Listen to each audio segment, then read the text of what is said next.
ലോകത്തിലെ ആദ്യത്തെ 51 ദേവിമാർ എഴുന്നള്ളുന്ന ആദ്യത്തെ ക്ഷേത്രം എന്ന നിലയിൽ എല്ലാവരെയും വേൾഡ് ഈസ് വൺ ഫാമിലി, വസുധൈവ കുടുംബകം, ലോകമേ തറവാട് നമുക്ക്, ഈ ചെടികളും പുൽകളും പുഴുക്കളും കൂടി തൻ കുടുംബക്കാർ, ത്യാഗമെന്നതേ നേട്ടം, താഴ്മതാന്യ അഭ്യുന്നതി എന്ന സന്ദേശം ഓരോ പൗർണമിക്കും ലോകത്തിന് അറിയിച്ചു കൊടുക്കാനുള്ള ഒരു വലിയ പദ്ധതിയാണ് ഇവിടം കേന്ദ്രീകരിച്ച് ഉദ്ദേശിക്കുന്നത്. ലോകത്താദ്യമായിട്ടാണ് 51 അക്ഷരങ്ങൾക്ക് ദേവതാ സങ്കല്പങ്ങൾ,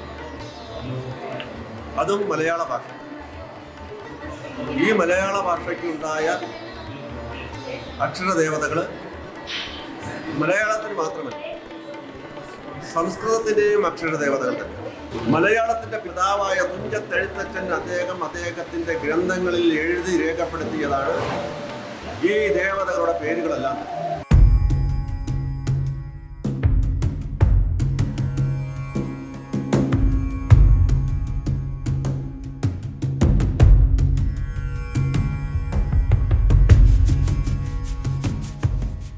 വിഴിഞ്ഞമായിരുന്നു ഈ ആഴി രാജാക്കന്മാരുടെ തലസ്ഥാനം.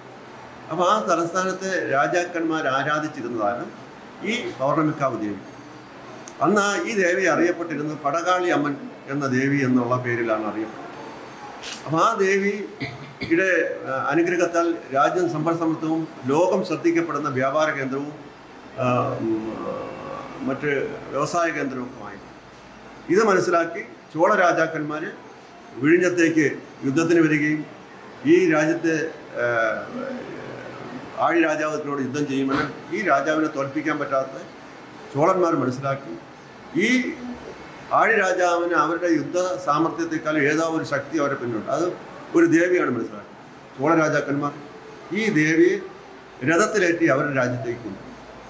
ആ ദേവി ഇവിടുന്ന് പോയതിനു ശേഷം ഇവിടെ പ്രളയമുണ്ടാകുകയും വിഴിഞ്ഞം തുറമുഖം പ്രളയം കൊണ്ട് നശിക്കുകയും രാജ്യം തന്നെ നാശത്തിലെത്തേക്കും. അതിനുശേഷം ഇത് നാട്ടുരാജാക്കന്മാരും ഗ്രാമപ്രദേശങ്ങളും ഈ ദേവിയെ തിരിച്ചറിയാൻ അവർക്ക് വളരെ സമയമെടുത്തു. എന്നാൽ ഈ ദേവി സാന്നിധ്യം കണ്ടറിഞ്ഞ വരും കാലത്ത്, എന്നാൽ ഇപ്പോൾ ഇതിന് ഒരു 12 വർഷങ്ങൾക്ക് മുമ്പേ ഈ നാട്ടിലെ ഏതാനും ആൾക്കാർ ഈ ദേവിയാണെന്ന് തിരിച്ചറിയാതെ ഇതിനെ ആരാധിക്കുകയും ചെയ്തു. എന്നാൽ 12 വർഷങ്ങൾക്ക് ശേഷമാണ് ഇത് പൗർണമിക്കാവ് ദേവിയാണ്, ഇത് രാജാവ് ആരാധിച്ചിരുന്ന ദേവിയാണ്, രാജാവിന് വേണ്ടി യുദ്ധത്തിന് പോയിക്കൊണ്ടിരുന്ന ദേവിയാണ്, ആ രാജ്യത്തെയും രാജാവിനെയും നിലനിർത്തിയ ദേവിയാണെന്ന് മനസ്സിലാക്കി നമുക്ക് ഈ പൗർണമിക്കാവ് ക്ഷേത്രം പ്രതിഷ്ഠിക്കാൻ സാധിക്കും. പൗർണമിക്ക് മാത്രമാണ് നട തുറക്കുന്നത് എന്നതാണ് പ്രത്യേക സമ്പ്രദായം. കാരണം കേരളത്തിൻ്റെയും ഭാരതത്തിൻ്റെയും ആചാര ദർശനങ്ങളിൽ നമ്മൾ ജനിച്ച നക്ഷത്രത്തേക്കാൾ പ്രാധാന്യം തിഥിക്കാണ്.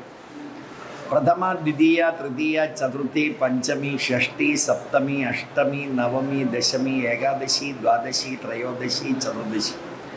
14 ദിവസം കഴിഞ്ഞ് പൗർണമി, വീണ്ടും ഇതേപോലെ തന്നെ ആവർത്തിച്ച് 14 ദിവസം കഴിയുമ്പോൾ അമാവാസി. 14, 28 പൗർണമിയും അമാവാസിയും ചേർത്ത് 30. ഇതിൽ ഒരു കുട്ടി ജനിച്ചാൽ ആ കുട്ടിയുടെ നക്ഷത്രം ഇപ്പോൾ അശ്വതിയാണെങ്കിൽ തിഥി ആദ്യം പറയണം. ഇത് നമ്മുടെ ആൾക്കാർക്ക് അറിയില്ല. ഡേറ്റ് ഓഫ് ബർത്ത് നമുക്കറിയാം, ഡേ അറിയില്ല, തിഥി അറിയില്ല. പൗർണമിക്കാവിൽ പൗർണമിക്ക് എത്തുമ്പോൾ അടുത്ത ദിവസം മുതൽ 1, 2 എന്ന് നിങ്ങൾ എണ്ണി 14 ദിവസം കഴിയുമ്പോൾ അമാവാസിയാണ്. വീണ്ടും അടുത്ത പൗർണമിക്ക് എത്തണം. ഇപ്പം അഷ്ടമി രോഹിണി എന്നാണ് പറയുന്നത് ശ്രീകൃഷ്ണ ഭഗവാന്റെ ജന്മാക്ഷത്രത്തെക്കുറിച്ച്. രോഹിണി അഷ്ടമി എന്നല്ല. ശ്രീരാമചന്ദ്ര ഭഗവാന്റെ നക്ഷത്രം പുണർന്നമാണെങ്കിലും ശ്രീരാമ നവമി എന്നാണ് പറയുന്നത്. അപ്പം മാസത്തിൽ 2 തിഥിയുണ്ട്. ഇത് പിതൃക്കൾക്കൊരു ദിവസമാണ്. നക്ഷത്രത്തേക്കാൾ പ്രാധാന്യം തിഥിക്കുണ്ടെന്നറിയാൻ ലളിതാ സഹസ്രനാമത്തിൽ തിഥി മണ്ഡല പൂജിതായേ നമഃ എന്ന് ജപിക്കുന്ന ആളിനോടും അങ്ങ് ജനിച്ച തിഥി ഏതാണ് എന്ന് ചോദിച്ചാൽ പറയുന്നില്ല. ഡേറ്റ് ഓഫ് ബർത്ത് അറിയാം, 18/8/1988 എന്ന് പറയും. അങ്ങ് ജനിച്ച ദിവസമോ തിങ്കളാഴ്ചയാണോ ചൊവ്വാഴ്ചയാണോ ബുധനാഴ്ചയാണോ എന്ന് ചോദിച്ചാൽ അറിയില്ല. തിഥി ദിവസം ക്ഷേത്രത്തിൽ വരണം. കുലം നിലനിൽക്കണമെങ്കിൽ തിഥി ദേവതയെ പൂജിക്കണം എന്നാണ്. അപ്പോൾ ഒരു മാസത്തിൽ 2 തിഥിയാണ്. നക്ഷത്രം അശ്വതിയാണെങ്കിൽ ഒരു മാസത്തിൽ 1 2, 1, 3. ജനിച്ച ദിവസം വ്യാഴാഴ്ചയാണെങ്കിൽ മാസത്തിൽ 4 ഉണ്ട്. 3, 4, 7. 30 ദിവസത്തിൽ 7 ദിവസം ആരാധനാക്രമങ്ങൾ നടത്തിയാൽ ആ ആൾ ജീവിതത്തിൽ ജയിക്കുന്നതാണ്. നമുക്കറിയാം, പണ്ട് പരീക്ഷയ്ക്ക് എഴുതുമ്പോൾ 100-ൽ 30 വേണം. ഫസ്റ്റ് ക്ലാസ് റാങ്ക് ഒന്നും വേണ്ട, ഒരു പാസ് മാർക്ക് വേണം. അത് പരീക്ഷയ്ക്ക് ജയിക്കാനാണെങ്കിൽ, ജീവിതത്തിൽ ജയിക്കാൻ പിറന്ന നാൾ എന്ന് പറയുന്നത് ബർത്ത് ഡേ അല്ല, ജന്മ നക്ഷത്രം, പിറന്ന നാൾ. ആ നാളിന് വലിയ പ്രാധാന്യമുണ്ട്. ഇംഗ്ലീഷ് ഡേറ്റ് മാത്രം നോക്കുന്നതുകൊണ്ട് നക്ഷത്രം പലപ്പോഴും വിസ്മരിപ്പിക്കപ്പെടുന്നു.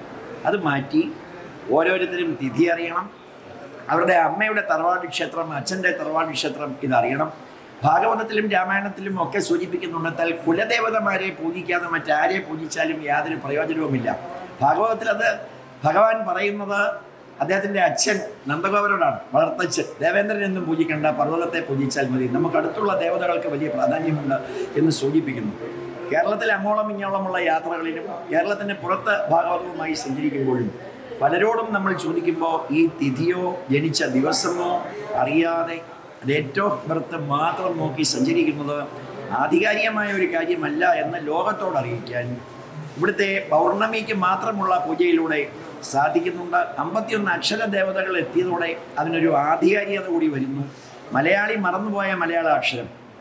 എഴുത്തച്ഛൻ്റെ ഹരിനാമകീർത്തനം അക്ഷരമാല ക്രമത്തിലാണ്.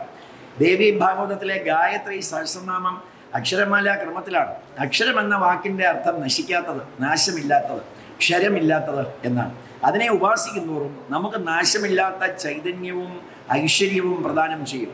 ഇവിടെ അതിന് ജാതി വിഷയമല്ല, മതം വിഷയമല്ല, രാഷ്ട്രീയം വിഷയമല്ല. ജാതി മത വർഗ വർണ്ണ കക്ഷി രാഷ്ട്രീയ ലിംഗഭേദമന്യേ അക്ഷരം എഴുതുന്നതിന് മതവും ജാതിയും ഒന്നുമില്ലല്ലോ. അക്ഷരം കൂട്ടി വാക്കുകളാക്കി പറയുന്നതിനും ഇതൊന്നും ബാധകമല്ല. അതുകൊണ്ട് ഇവിടെ എല്ലാ മതക്കാർക്കും പ്രവേശിക്കാം. പൗർണമിക്കാവ് അമ്മയുടെ ചുറ്റും വിരാജിക്കുന്ന ആ ദേവതകളെ പ്രാർത്ഥിച്ച് ഇവിടുന്ന് കൊടുക്കുന്ന ഒരു സന്ദേശം നല്ലത് ചെവികളിലൂടെ കേൾക്കുക, കണ്ണുകളിലൂടെ നല്ലത് കാണുക, നാവ് കൊണ്ട് നല്ലത് പറയുക, നല്ലതിൻ്റെ മുന്നിൽ ശിരസ് നമിക്കുക, നല്ലതിൻ്റെ മുന്നിൽ കൈ കൂപ്പി നിൽക്കുക, നല്ലതിന് ചുറ്റും പ്രദക്ഷിണം ചെയ്യുക. ആ ഈശ്വരീയ സങ്കല്പത്തിൻ്റെ ദർശനമാണ് ഈ തത്വത്തിലൂടെ അറിയിച്ചു. ഇത് 3 വർഷമായി ഈ ശിലകൾ കൊത്തിയെടുക്കുവാൻ വേണ്ടി തമിഴ്നാട്ടിൽ മയിലാടിയിൽ ഒരു ശില്പകലാ കേന്ദ്രത്തിൽ ഇത് വിഗ്രഹങ്ങൾക്ക് രൂപം കൊടുക്കാൻ വേണ്ടി വേണ്ട നിർദ്ദേശം കൊടുക്കുകയും 3 വർഷം 23ഓളം ശില്പികൾ ആണ് ഈ വിഗ്രഹ രൂപത്തിന് ശില്പരൂപം കൊടുത്ത് ഈ രൂപത്തിൽ ദേവതാ സങ്കല്പത്തിലേക്ക് അതിനൊരു ശിലയാക്കി മാറ്റിയത്. നാഗങ്ങളുടെയും യക്ഷിയമ്മയുടെയും അടുത്ത് തൊട്ടിൽ കെത്തുന്നു. നാഗം എന്ന് പറയുന്നത് ഇംഗ്ലീഷ് ഭാഷയിലെ സ്നേക്ക് അല്ല. പ്രാണൻ, അപാനൻ, സമാനൻ, ഉദാനൻ, വ്യാനൻ എന്നീ പഞ്ചപ്രാണൻ കഴിഞ്ഞാൽ അടുത്ത ദശപ്രാണന്മാർ തുടങ്ങുന്നതിൽ 6ാമത്തെ ജീവന്റെ അംശമാണ് നാഗൻ. നാഗൻ, കൂർമൻ, കൃകരൻ, ദേവദത്തൻ, ധനഞ്ജയൻ, ഇതിനെ ദശപ്രാണന്മാർ എന്നാണ് പറയുന്നത്. അതിൽ 6ാമത്തെ പ്രാണന്റെ അംശമായ നാഗന്റെ ചൈതന്യം നമ്മുടെ ശരീരത്തിൽ ഉണ്ടെങ്കിലേ ജീവന് ഒരു തുടിപ്പുണ്ടാവൂ എന്നാണ് ശാസ്ത്രം. പ്രത്യേകിച്ച് ശ്രീനാരായണ ഗുരുദേവൻ എഴുതിയ കുണ്ടലിനി പാട്ടിൽ ആടുപാമ്പേ പുനം തേടുപാമ്പേ എന്ന് പറയുന്നത് പാമ്പിനോടല്ല, മൂലാധാരത്തിന് താഴെ 3.5 ചുറ്റിൽ ഉറങ്ങിക്കിടക്കുന്ന ശക്തി. അത് ഉണർന്ന മൂലാധാരം, സ്വാധിഷ്ഠാനം, മണിപൂരകം, അനാഹതം, വിശുദ്ധി, ആജ്ഞ കടന്ന് സഹസ്രാരപത്മത്തിൽ എത്തുന്നു. അവിടെ യക്ഷിയമ്മയുടെയും നാഗരുടെയും അടുത്താണ് അത് കെട്ടുന്നത്. യക്ഷിയമ്മ എന്ന കൺസെപ്റ്റ് യക്ഷ, ഗന്ധർവ, കിന്നര, ഈശ്വര സങ്കല്പമാണ്. അപ്പോൾ ഐശ്വര്യം തരുന്നതിനും ജീവൻ ഉദ്ദീപിപ്പിക്കുന്നതിനും യക്ഷിയമ്മയുടെയും നാഗരുടെയും അനുഗ്രഹം നമുക്ക് വേണമെന്നാണ്.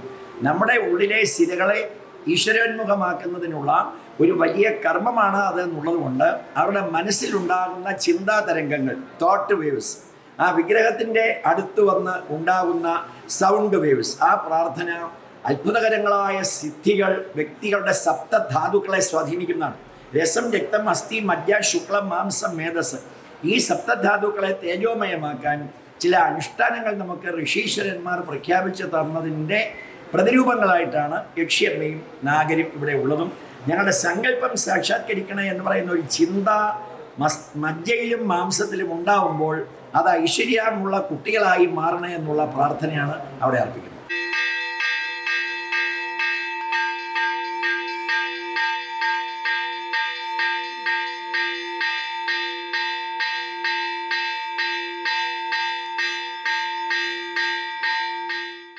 സമയം മലയാളം വാർത്തകൾ ഇനി ടൈംസ് ഓഫ് ഇന്ത്യ സൂപ്പർ ആപ്പിലും. ഇതിനായി പ്ലേ സ്റ്റോറിൽ നിന്നോ ആപ്പ് സ്റ്റോറിൽ നിന്നോ times of India app install ചെയ്യൂ. മലയാളം ഭാഷ തിരഞ്ഞെടുക്കൂ. വാർത്തകൾ ആസ്വദിക്കാം എല്ലാം ഇനി സമയത്തിൽ.